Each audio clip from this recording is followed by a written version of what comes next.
The salvage ship Pale Dawn drifted through empty space. Captain Can Du-yun sat in his chair and stared at the scanner screen. Nothing. Again, nothing. They had been searching for 3 months and found nothing worth selling. "Brother, we need to talk about fuel," said Yoon Hana from the engine room. Her voice came through the speaker with static.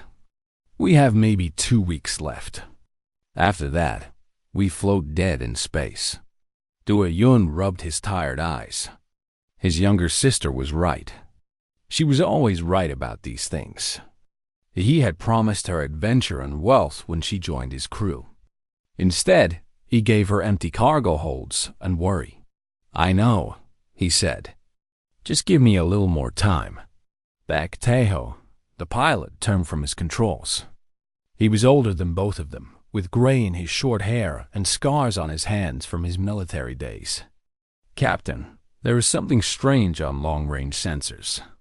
Very far. Might be nothing." "Might be something," Du-yun said. "Show me."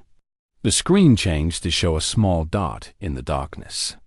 The computer could not identify it. That was interesting. The computer knew almost everything in charted space. "It is in the dead zone," Taeho said quietly. "No one goes there." The dead zone was a region of space that ships avoided. Not because of danger, but because there was nothing there. No planets, no stations, no resources. Just empty space that seemed to go on forever. "Perfect place to hide something valuable," Du-yun said. "Take us in." Hana came up from the engine room, wiping oil from her hands. She was small but strong, with quick eyes that noticed everything. "Are you sure about this?" "The dead zone has a bad feeling." "Bad feelings do not pay for fuel," Du-yun replied. The journey took 4 days. As they got closer, the dot on their scanner became clearer. It was a station, but it was like no station any of them had ever seen. The metal looked almost alive, with curves and shapes that hurt the eyes if you looked too long. It was dark, floating silently, and very, very old. "This is impossible," Hana whispered. "The design does not match any known species. Look at the age readings. This thing is older than recorded history." "How much older?" Du-yun asked. "Tens of thousands of years. Maybe more. The computer cannot calculate it properly." Taeho made a sound of discomfort. "I do not like this, Captain. Old things should stay buried." But Du-yun was already putting on his suit. "Old things are worth the most money. Come on." They docked with the station carefully. The airlock opened with a hiss that sounded almost like a sigh. Inside, the air was breathable but cold. Their flashlights cut through darkness that seemed to push back against the light. The corridor shifted. Not quickly, but slowly, like the station was breathing. Walls that were on the left became walls on the right. Hana held her scanner and tried to map their path, but the map kept changing. "This is wrong," she said. "Buildings do not move." "Keep going," Du-yun ordered. He felt something pulling him forward. Not physically, but in his mind. Something wanted him to find it. They walked for an hour. Then 2. The station was bigger inside than it looked outside. Finally, they reached a central chamber. It was round and tall, with strange symbols covering every surface. In the middle stood a single machine, still glowing with soft blue light, a cryo chamber. Someone was inside. "Life signs," Hana said, her voice shaking. "Someone is alive in there. Has been alive for... No, that cannot be right. How long?" Du-yun asked. "The readings say over 40,000 years." Taeho raised his weapon. "We should leave. Now, whatever is in there, it was locked away for a reason." Du-yun stepped closer. Through the frosted glass, he could see a face. A woman. She looked human. She looked peaceful, like she was only sleeping. "She is just a person," he said. "Someone trapped here for thousands of years, alone." "Du-yun, do not touch anything," Hana warned. but his hand was already on the chamber. He was only trying to scan it to see what it was made of. He did not know his touch would activate it. The chamber hissed. The blue light turned white. Steam poured from the edges. The symbols on the walls began to glow. "What did you do?" Taeho shouted. "I did not mean to. It just—" The chamber opened. The woman inside opened her eyes. They were dark brown, normal, human.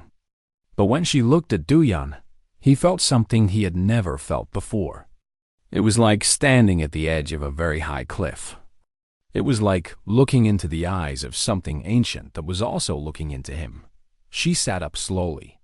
Her movements were graceful and controlled. She wore simple white clothes that should have rotted to dust long ago.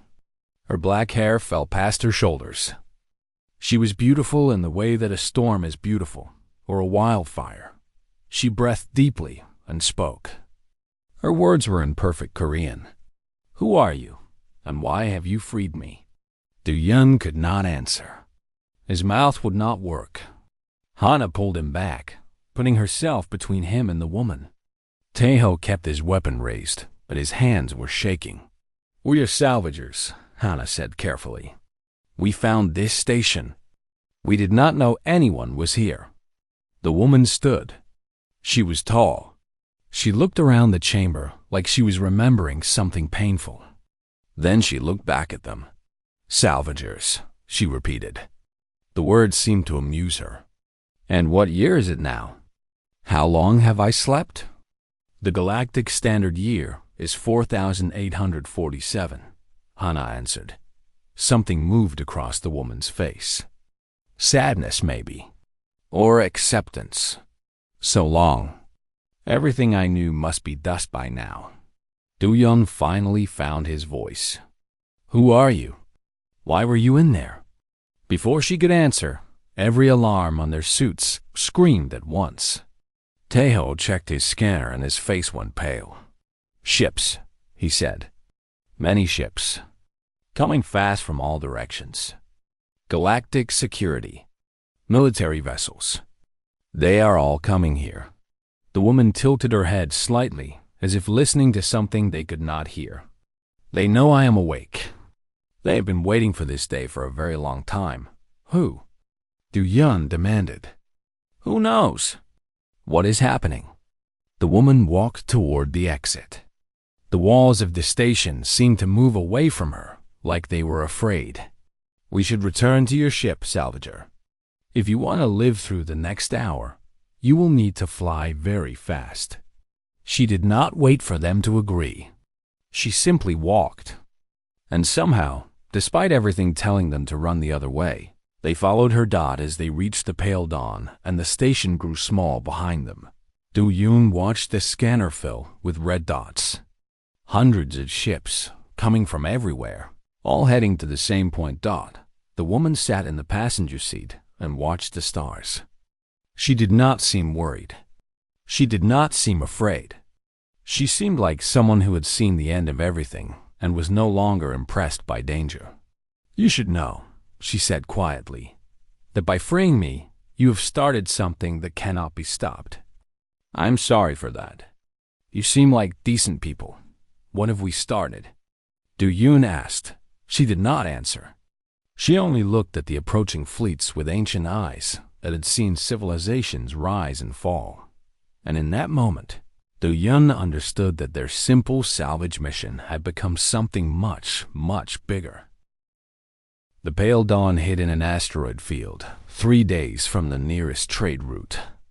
The rocks were big enough to hide a small ship, and the natural radiation made scanning difficult. It was the best hiding place Dooyeon could find. They needed time. Time to think. Time to understand what they were dealing with. The woman sat alone in the cargo hold. She had been there for hours, not moving, not speaking. Hana watched her through the door with worried eyes. "She scares me," Hana admitted quietly. "She scares all of us," Dooyeon replied. "But she has not hurt us, yet." Taeho was monitoring communications. Every channel was full of the same message. The Galactic Concord had declared humanity a potential threat. All human ships were being stopped and searched. Human colonies were under watch. And the reward for information about the Pale Dawn was enough money to buy a small moon. "We are famous now," Tejo said without humor. "Everyone in the galaxy is looking for us." "Did you reach Ambassador Yunji?" Du Yun asked. "I sent a coded message." She responded. "She wants to help, but she has to be careful. If the Concord learns she is talking to us, she will be arrested. Or worse," Hana added. Du Yun walked to the cargo hold. He knocked on the door even though it was open. The woman looked up. "May I come in?" He asked. "It is your ship." He entered and sat across from her on a cargo crate. "You said you would tell us everything. We need to know what we are dealing with." She was silent for a long time. Then she began to speak. 42,000 years ago, humans were the first intelligent species to develop space travel. We found a galaxy empty of other minds. For thousands of years, we were alone. We built great cities on thousands of worlds. We created art and science that would seem like magic to you now. We were gods of an empty universe. Her voice was soft, like she was telling an old bedtime story. Then we found others. Young species, just beginning to look at the stars. We were supposed to guide them, teach them, help them grow. Her face darkened. Instead, we conquered them. We told ourselves it was for their own good. We knew better, we said. We were older, wiser. But really, we were just afraid. Afraid that someday they would be as strong as us. So we kept them weak. Du Yun listened without interrupting. The other species rebelled. Of course they did. They formed alliances against us. A war began that lasted centuries. Billions died on all sides. Humanity was losing. Our population was falling. Our worlds were burning. The leaders were desperate. She looked at her own hands again. So they made me. The perfect weapon. Human DNA, altered and improved. They gave me abilities that should be impossible. I could survive in any environment. I could move through solid matter. I could destroy ships with a touch by tearing apart their atomic structure. They called me the architect of endings. Hana had come to the door. She was listening too. "Did you want to be that?" she asked. "A weapon?" I was not given a choice. I was created for a purpose. I served that purpose. I ended the war. How? Du Yun asked. The woman's eyes went distant. I destroyed everything. Every fleet that opposed humanity. Every world that resisted. I killed millions in a single day. Then billions in a week. I could not be stopped. The enemy surrendered. The war was over. She stood up and walked to the small window. The asteroids drifted silently outside. But after the war, I learned something. The leaders who created me had made more like me. Many more. They planned to use us to control the galaxy forever. No species would ever be free. Humanity would rule through fear and violence until the end of time. What did you do? Hana asked softly. I stopped them. I destroyed the facilities where they made weapons like me.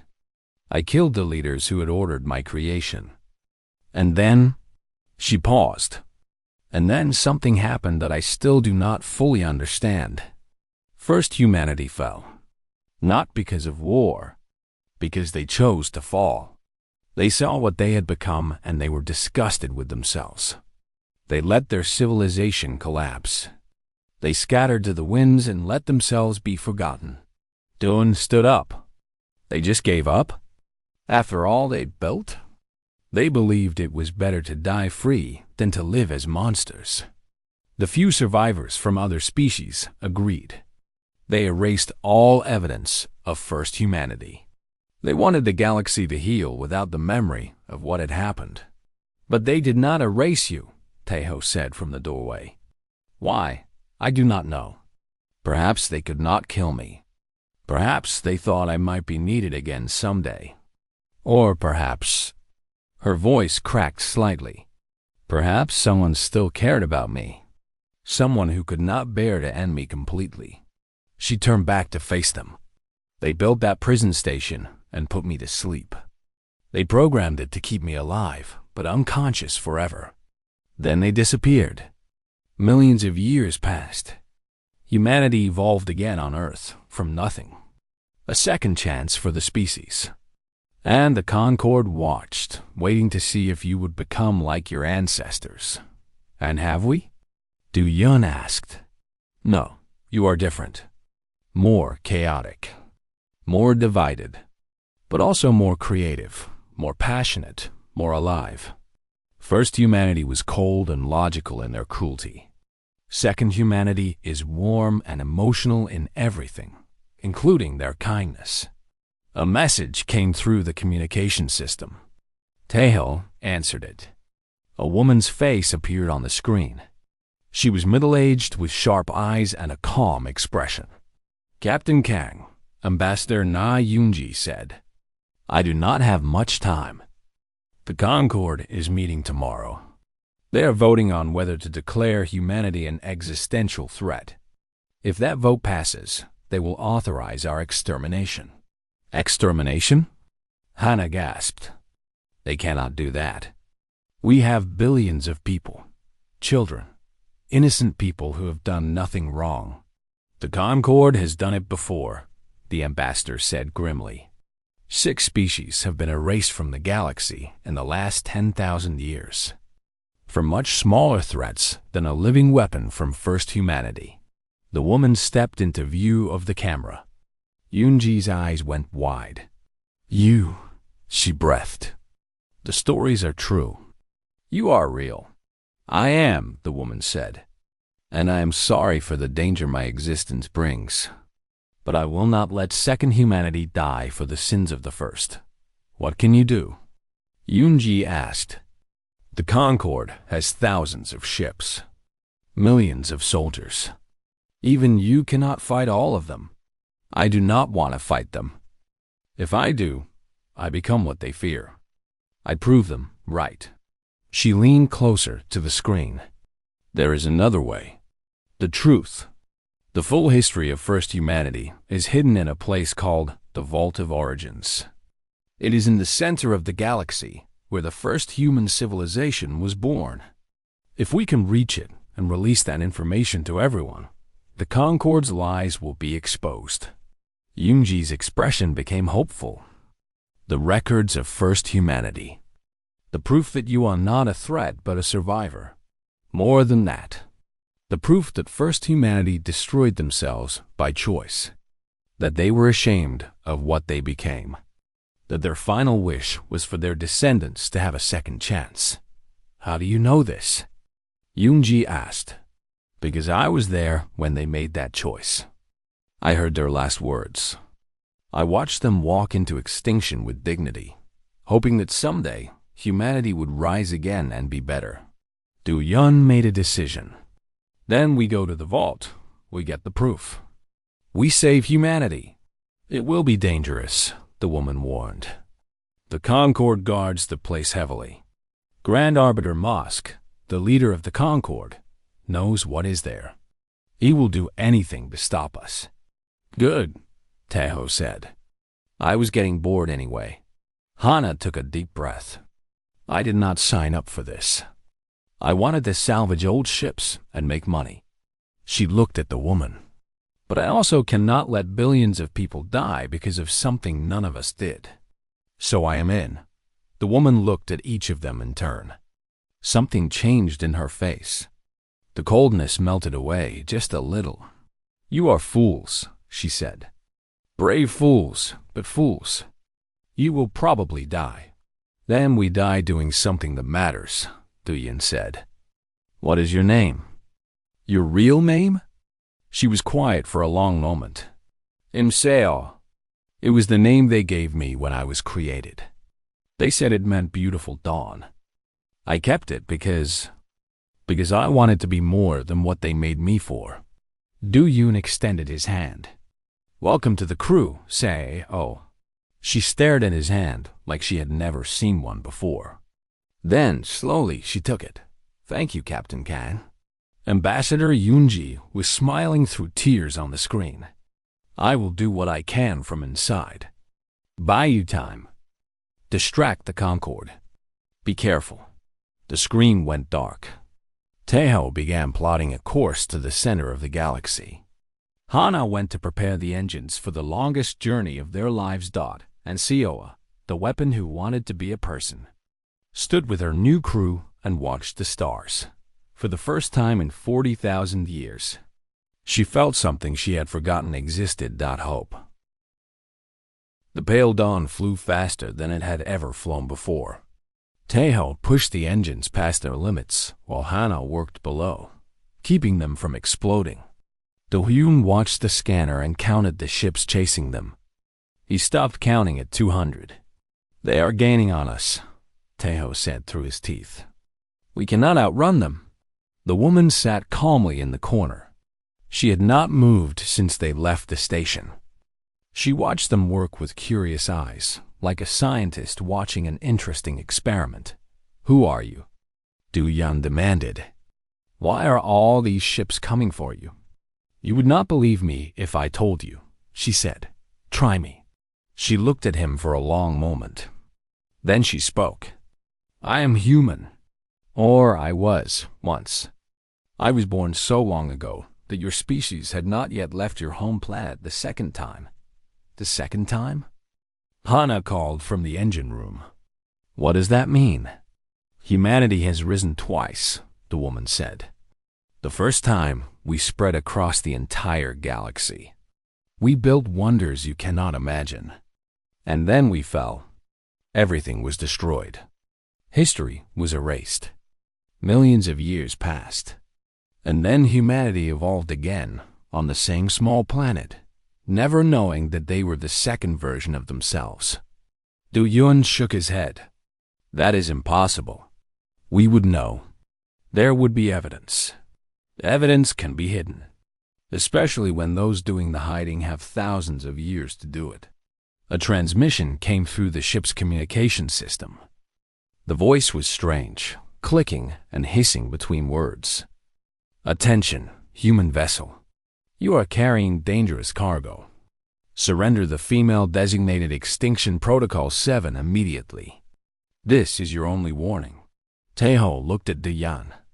"Extinction Protocol 7? What have we picked up?" The woman smiled slightly. "That is what they called me. The species who imprisoned me.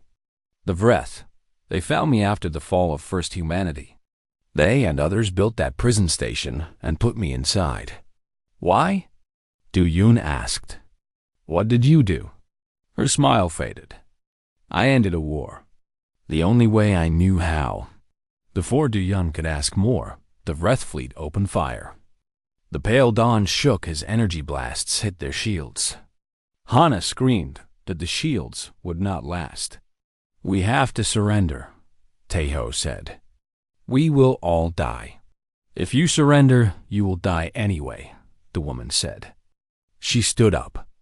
"The Vreth do not leave witnesses. They have kept my prison secret for 40,000 years. They will not let you live to talk about it. Then what do we do?" The Yun shouted. She walked toward the airlock. "I will handle this." "What are you doing?" "You cannot go out there. There is no air. You will die." She turned to look at him. Something soft passed over her face. "You are worried about me. That is kind. But you do not need to worry." She pressed the button. The airlock opened. Air rushed out. Do-hyun tried to grab her, but she was already gone, pulled into the vacuum of space. "No!" He screamed. Through the window, he watched her float toward the Vreth flagship. She did not wear a suit. She did not seem to need one. Her hair moved in the emptiness like she was underwater. Her eyes were closed. The Vreth ships focused their weapons on her. Energy beams fired from every direction. They hit her. They passed through the space where she had been, But she was no longer there. She moved faster than eyes could follow. Appearing and disappearing like a ghost made of starlight. She reached the flagship. She touched it with one hand. The ship broke apart. Not exploded. Broke apart like it was made of sand and she was the wind. Metal twisted. Fire bloomed in silence. The flagship died in seconds. She moved to the next ship. Then the next. Each one fell before her. She did not use weapons. She did not need them. She simply touched them, and they ceased to exist. The pale dawn drifted, forgotten, as its crew watched the impossible. 12 warships destroyed in 11 minutes. Then the woman turned and floated back toward them. She entered through the still open airlock. The door closed. Air returned. She stood there, breathing normally, without a single wound. "What are you?" Hana whispered. The woman looked at her own hands. A mistake they tried to bury. Do-Yoon's legs felt weak. He sat down heavily. "You killed all those people. They would have killed you. And me. And everyone who learned the truth about what I am." She sat down across from him. "I am not proud of what I can do. But I will not apologize for protecting myself. Or you." "Why us?" Taeho asked.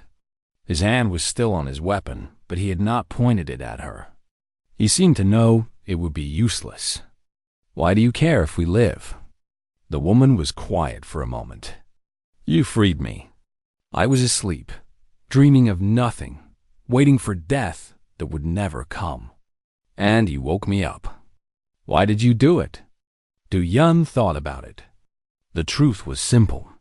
I saw life signs on the scanner. I could not just leave someone trapped there, alone. She stared at him. "Compassion. You risked everything because of compassion.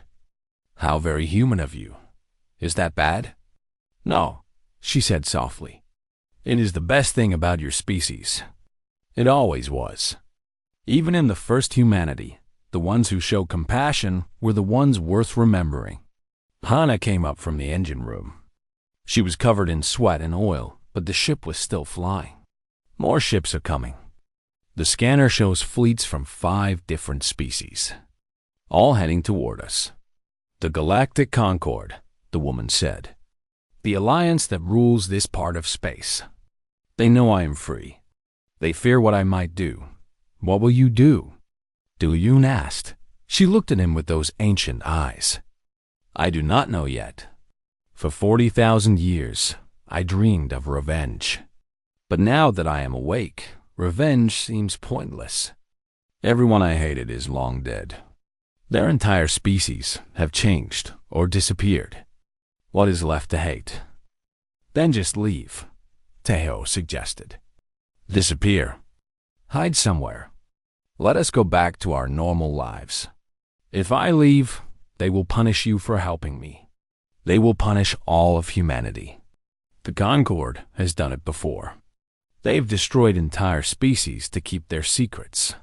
Do-Yun felt the weight of her words. "You are saying that because we woke you up, all of humanity is now in danger?" "Yes." The silence was heavy. Hana sat down next to her brother. Taeho stared at the stars. The woman waited. Finally, Do-Yun spoke.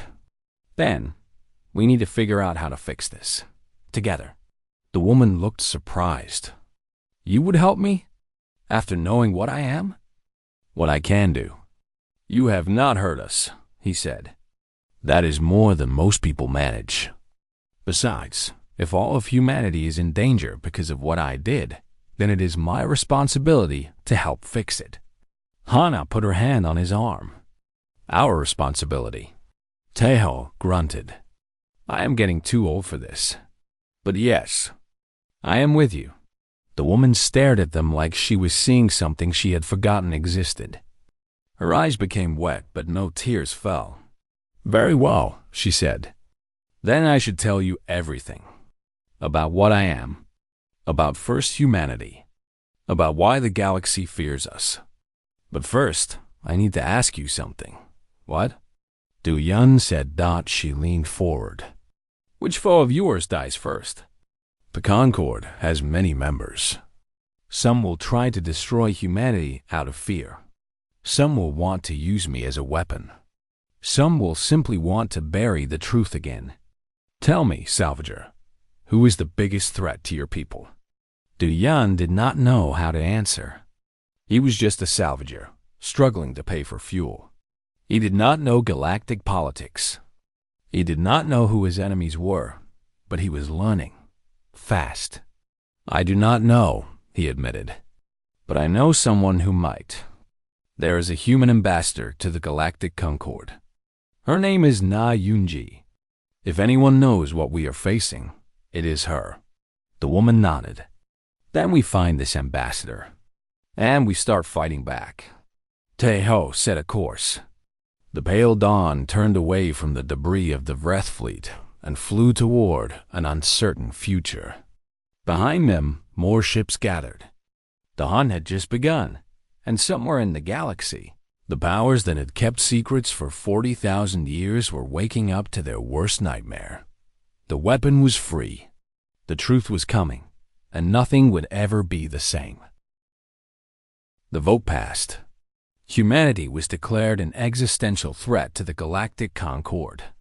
Every human colony, every human ship, every human life was now targeted for elimination. Admiral Choi Won-chik stood on the bridge of Earth's largest warship and watched the enemy fleet assemble. Thousands of ships from dozens of species, all gathering at the edge of human space. His own fleet was outnumbered 20-1. Admiral, his second-in-command, said, "The evacuation of civilian colonies is only 30% complete. Tell them to move faster. We need to hold this line for at least a week. Sir, with respect, we cannot hold for a week. We might last 2 days." Won-chik knew this, but he would not say it. His people needed to believe in something, even if that something was a lie. Then we make those 2 days count, he said. Far across the galaxy, the pale dawn flew toward the center of everything. They had picked up a passenger along the way. Dr. Peak Sumi was old and thin, with white hair and eyes that had seen too much. She had spent her entire life searching for evidence of first humanity. For decades, people had called her crazy. "I knew the stories were true," she said, looking at CO with wonder. "I found artifacts that could not be explained, records that did not fit the official history. But whenever I tried to publish my research, it disappeared. My funding was cut. My colleagues turned against me. The Concord has agents everywhere," said. "They have been protecting this secret for a very long time." "Why?"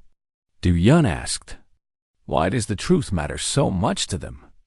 Dr. Peak answered, "Because the truth gives humanity power. If people know that you were the first species, that you built this galaxy before anyone else existed, that changes everything. It means humanity belongs here. It means we have a right to exist. And the Concord wants us gone." Hana added grimly. I was looking at the map of their route. They were getting close to the galactic center. The stars here were older, brighter, packed together like sand on a beach. This was where everything began. "The vault is on a planet called Origin," she said. "It was the first world humanity ever colonized outside Earth. We built a monument there, a record of everything we achieved. When first humanity fell, the survivors sealed it away." "Why did they not destroy it?" Tae-ho asked. "Because even in our darkest moment, we wanted to be remembered. We wanted whoever came after us to know what we were, the good and the bad." Ambassador Yunji's face appeared on the communication screen. She looked exhausted and afraid. "The attack will begin in 12 hours, she said. "I cannot stall them any longer." Grand Arbiter Mosk is leading the combined fleet personally. He wants to make sure no humans survive to tell what happened. "We are almost at the vault," Du Yun said. "Just hold on a little longer." "I will try. But you should know something. Mosk is not coming to Earth first. He's coming to Origin. He knows where you are going. He will be waiting for you. The screen went dark. Everyone looked at Sioa. It is a trap, Teho said. He wants us to come to him. Yes, Sioa agreed. But we do not have a choice. The records in the vault are the only thing that can save humanity. We have to try. The planet Origin appeared on their sensors 2 hours later. It was beautiful, covered in green and blue, with rings of ancient space stations circling it. All of those stations were now occupied by Concorde warships, and at the center of the fleet, one massive vessel sat waiting. The personal flagship of Grand Arbiter Mosk. He brought everything, Hana breathed. We cannot get through that. Asioa stood up. Yes, we can, but I will need to clear a path.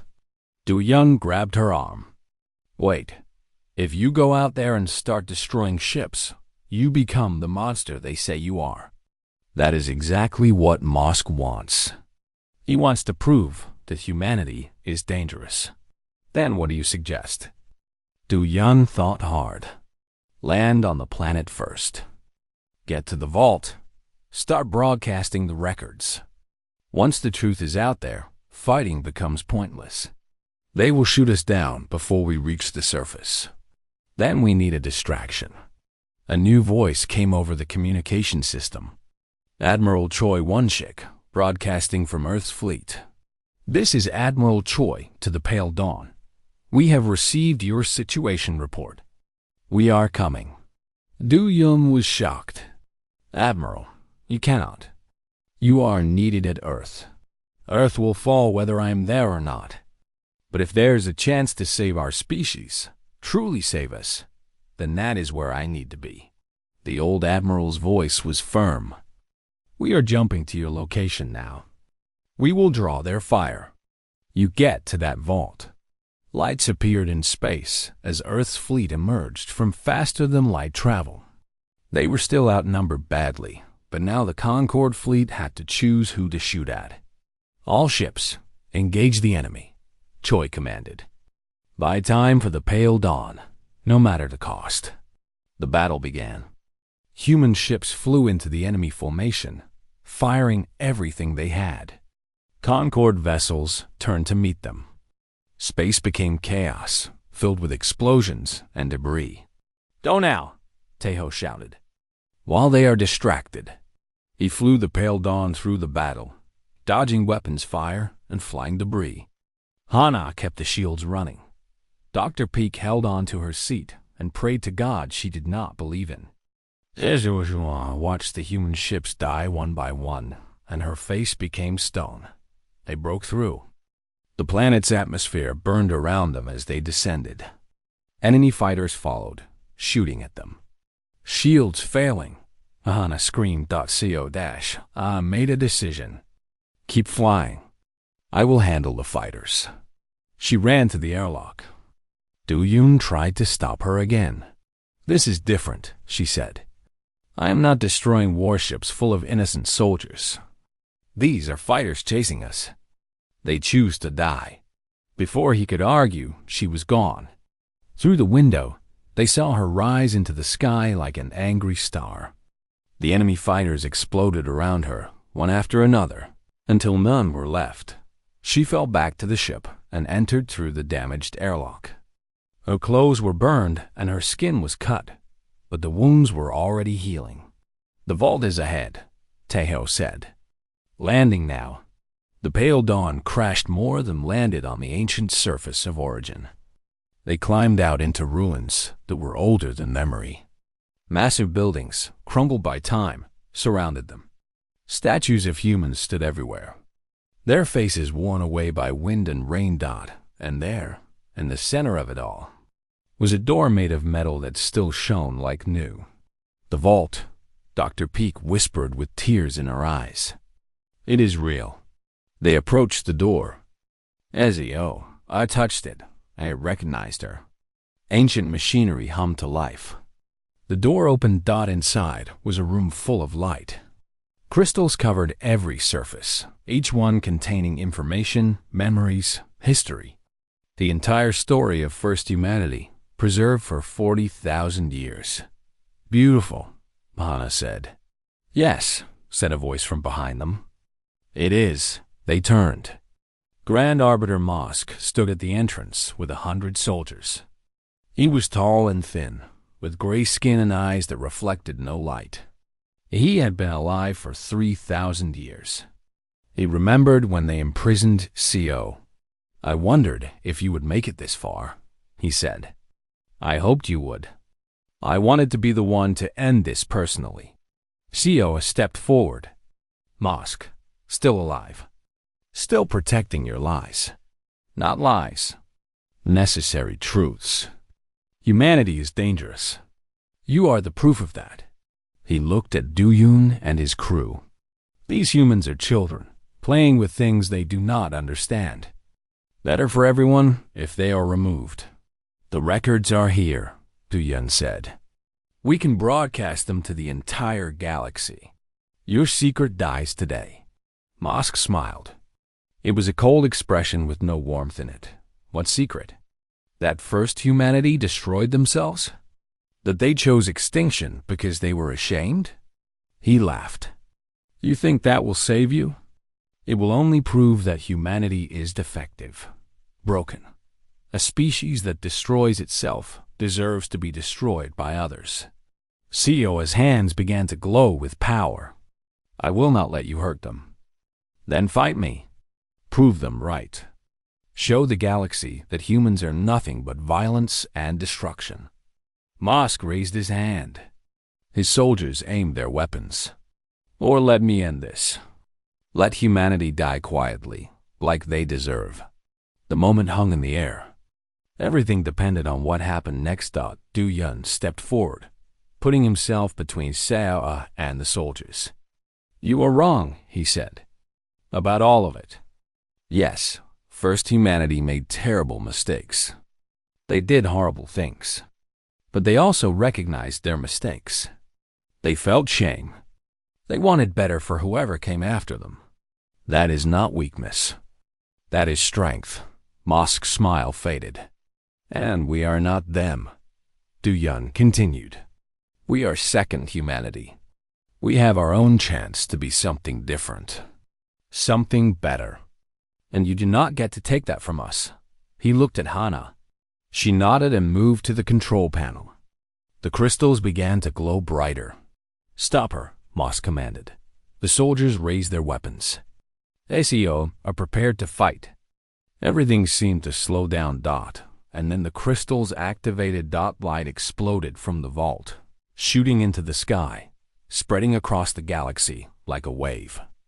Every ship, every station, every world with a communication device received the same message. The true history of humanity. All of it. The good and the bad. The rise and the fall. And the final wish of a dying species. That their children would be given a second chance. That they would be allowed to be better. Outside, the battle stopped. Ships from both sides watched the broadcast in stunned silence. The truth, hidden for 40,000 years, was finally free. Mosk stared at the light with horror on his face. His lies were over. The truth changed everything and nothing at the same time. Some species in the Concorde fleet lowered their weapons immediately. They had always questioned why humanity was considered so dangerous. Now they had their answer. The humans were not threats to be destroyed. They were survivors who deserved a chance, but other species did not care about truth. They had hated humanity for centuries, blamed them for old wars, envied their rapid growth. For them, the broadcast from the vault was just an excuse to hate more. Half the enemy fleet is withdrawing, Teho reported. But the other half is still coming, and they look angry. Admiral Choi's voice came through the communication system. His fleet had been badly damaged in the battle, but they were still fighting. The Vreth and their allies refused to accept the truth. They are calling the broadcast a human trick. They want blood. Do-yun looked at Sioa. What do we do now? She was watching the sky through the ruins of the vault entrance. Ships were still firing at each other above Origin. The war was not over. The truth was supposed to be enough, she said quietly. I thought if they knew what really happened, they would stop. Some did, Hana pointed out. More than half. But not all. And the ones who continue will kill millions before this is over. Sioa's hands curled into fists. Unless I stop them, no. Du-Yun stepped in front of her. We talked about this. If you go out there and destroy ships, you prove Mosk right. You become the monster he said you were. Then what is your suggestion? Let your people die while we debate philosophy? Dr. Peak had been studying the vault's crystals. She looked up with wide eyes. There is more here. Records I have not seen yet. Something about how first humanity really ended. SEO went still. What do you mean? The broadcast only showed part of the truth. There are deeper records. Personal accounts. Final messages. The old scientist's voice trembled. Sio, there are messages from the people who made you. Your creators. Do you want to see them? The question hung in the air. Ezio all looked like she wanted to run away. But she also looked like she needed to know. Show me, she whispered. The crystal activated. A hologram appeared in the center of the room. A man and a woman, both wearing white coats, standing in what looked like a laboratory. They were old and tired, with faces full of regret. This message is for Protocol 7, the man said. For the weapon we created. For our daughter. Sio's breath stopped. We know what we did to you was unforgivable. We made you to be a killer. We shaped your body and mind for destruction. We told ourselves it was necessary, that we had no choice. But we always had a choice. We just chose wrong. The woman spoke next. The war is over now. Humanity is dying, not because we lost, but because we cannot live with what we became. The species we conquered, the billions we killed, the horrors we committed in the name of survival. We built a civilization of fear and called it progress. We are ending it, the man continued.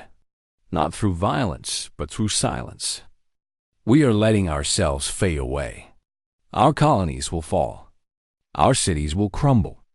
In 1,000,000 years, no one will remember we existed. But we could not bring ourselves to end you. The woman's eyes were wet with tears in the hologram. You are our greatest sin, but also our greatest hope. You were made for war, but you chose to stop the war.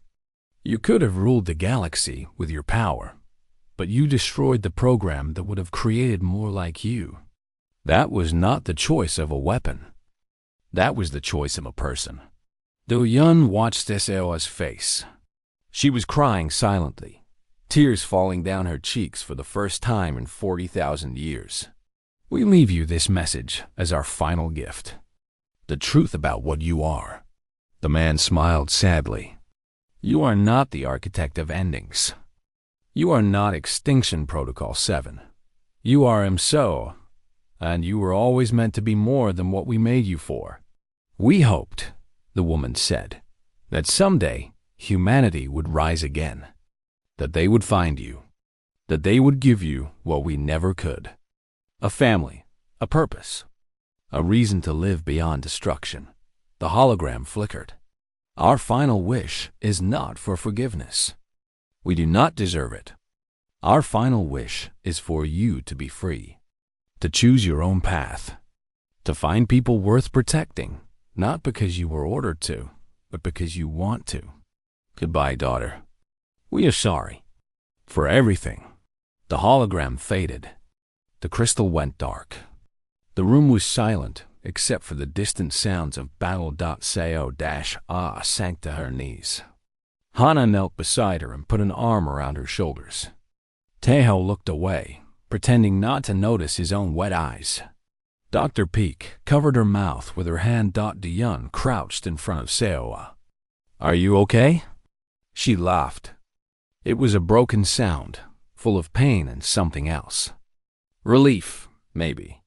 Or release. For 40,000 years, I thought I was a mistake. An accident.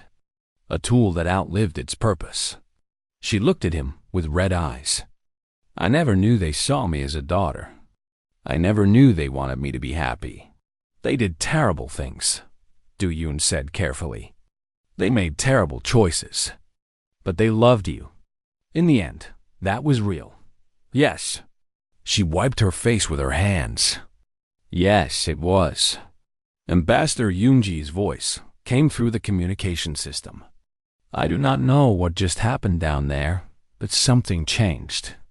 The rest of the broadcast went out. The personal messages. The truth about how first humanity really ended. And? Taeho asked. The Vreth fleet is splitting. Their commanders are arguing with each other. Half of them are calling for retreat. They say continuing the fight would make them no better than first humanity. And the other half? Still coming. But their numbers are shrinking by the minute. Seowa stood up. She looked different now.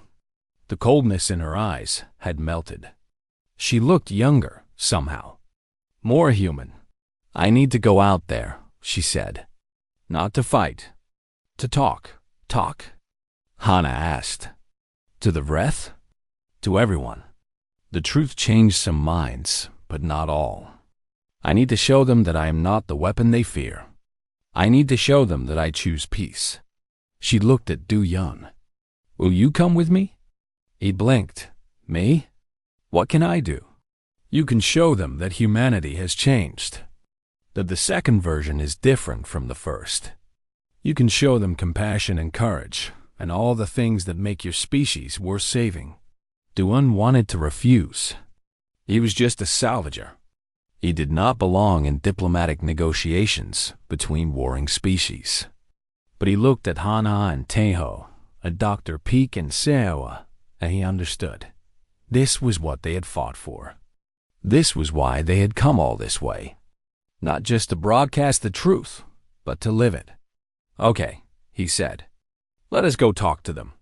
They flew the damaged Pale Dawn into the middle of the battle. Every weapon turned toward them. Every scanner locked on. One shot from any ship would destroy them. Opened a channel to all vessels. Her voice went to every speaker in every ship. I am MCO, You call me Extinction Protocol 7. You call me the galaxy's most dangerous woman. And you are right to fear what I can do. She paused. But I am tired of being a weapon. I was made for war, but I choose peace. My creators wanted me to be more than destruction. I want to honor that wish. Silence on all channels. First humanity made terrible mistakes. They hurt your ancestors. They conquered and killed and called it civilization. But they also recognized their sins and ended themselves so the galaxy could heal. That was 40,000 years ago. The humans who exist now are not the ones who hurt you. They are children of a second chance. Diyun spoke next. His voice was steady, even though his hands were shaking. I am Captain Can Diyun. I am nobody important. I am just a salvager who accidentally woke up a legend. A few nervous laughs came through the channel from his own crew. But I know this. We are not your enemies. We just want to live. To explore. To find our place in a galaxy full of wonders. Give us a chance. That is all we ask. The silence stretched. Weapons remained locked. The fate of billions hung on the response. Then, one by one, ships began to lower their weapons. The Vreth commander spoke, his voice tired and old. Enough blood has been spilled over ancient history. If humanity wants peace, we will give them the chance to prove it. But if they ever become what their ancestors were, we will not. Seowa promised. And if we do, I will stop us myself. It was not forgiveness. It was not friendship, but it was a beginning. Over the next weeks, a ceasefire was negotiated. Human colonies were no longer threatened. The Concord began to fracture, with many species leaving to form new alliances. Grand Arbiter Mosk disappeared, hunted by those he had once commanded, and the Pale Dawn, battered but surviving, flew through the stars with its strange crew. Duyun sat in the captain's chair and watched the galaxy go by. Hana was fixing something in the engine room, singing a song from their childhood. Tejo was plotting a course to nowhere in particular, just flying because he could. Dr. Peak was writing a book about everything they had discovered. And Seoa sat in the passenger seat, looking at the stars like she was seeing them for the first time. "What will you do now?" Duyun asked her. She thought about it. "I want to see what my people could have been. I want to help this humanity become something the first one never managed." She smiled, and it was a real smile, warm and hopeful. "I want to have a family." "You have one," Hana said, appearing from the engine room. "We are strange and broken, and we argue too much. But we are yours."